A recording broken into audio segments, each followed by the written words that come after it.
moving on. Okay, same house, I believe, or no? Yeah, same house, different angle. So we've got two of them here. This one captures a little bit of the side.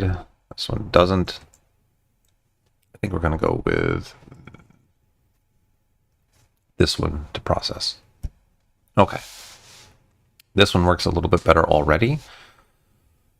You've got sort of that vanishing point perspective. We do need to change the upright. How does this filter look? Ooh, I like that. I'm going to go with this. All right. So I do like how, this filter here sort of softens things up. For a long time, I kind of went with some more hyper real filters, kind of something like this, which I kind of like. It creates sort of this gritty, desaturated but highly sharp image, which is compelling in a lot of ways. But I've also been lately going in the opposite direction. This is a lot less sharp, a lot less detail, but more color and contrast and shape. I'm kind of enjoying this. It's more of an impressionistic style, and I think this works with a lot of photos. I've gotten to the point where I'm thinking more in terms of the aesthetic of the photo, in terms of the impression that it gives. It's funny, this kind of came out of me getting back into chess about a year ago, when I was watching some chess videos on YouTube, as one does. And, one of the things that was being talked about was this idea of sacrifice and leaving one side of the board to focus on another. And so you don't always have to focus on everything all at once. Sometimes it helps to sacrifice one area to focus on another. And so I'm sacrificing detail, sacrificing that hyper realism to provide a focus on more aesthetic, or maybe not. Aesthetic is not the right term, but I think you kind of understand what I'm saying here.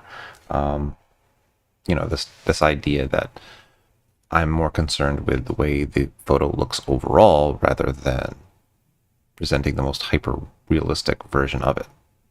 So let's continue our work here. Let's bring the oranges down a little bit and then maybe desaturate a little bit. No, I liked the more glowing aspect of this.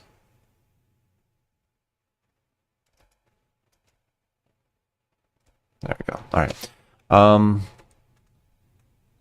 Let's look at the sky, because I feel like that's very blown out. It's not blown out, but it's not dramatic, and I think we could do a little bit something with it. So we'll select the sky.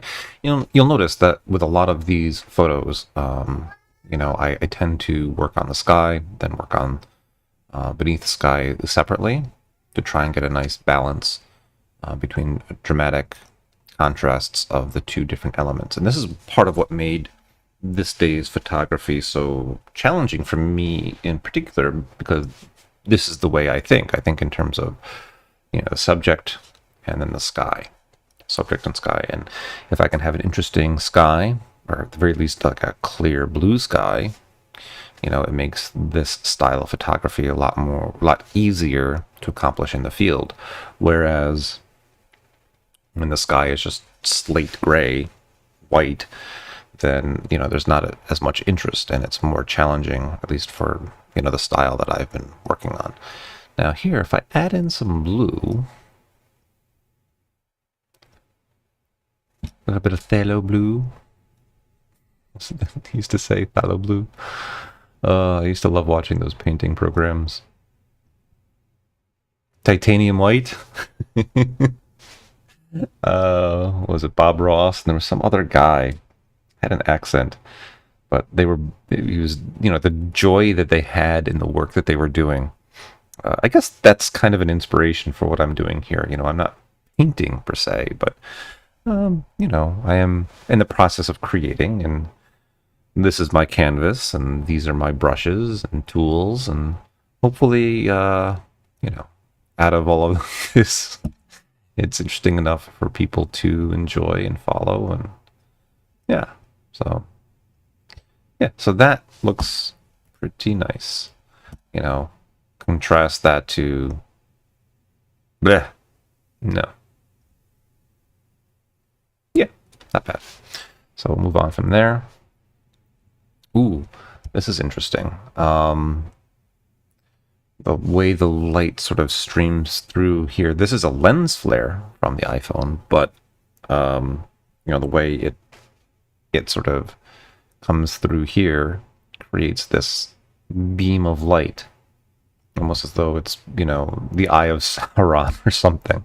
But I've already gone through and processed one of these. This is the other one that I did, and you can kind of see, you know, that hazy filter creates this dream-like glow to everything. I wonder, should I increase the shadows on this? I mean, that's, you know, I like this for that artifact. That artifact kind of makes this a lot more interesting, to me anyway. So, yeah.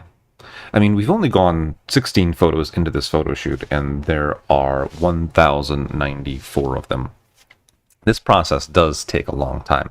Hopefully you've enjoyed this little peek into it, and I will be back soon with some more. Thank you for joining me here at cityneighborhoods.nyc, and I will see you on the next stream. Thank you for joining.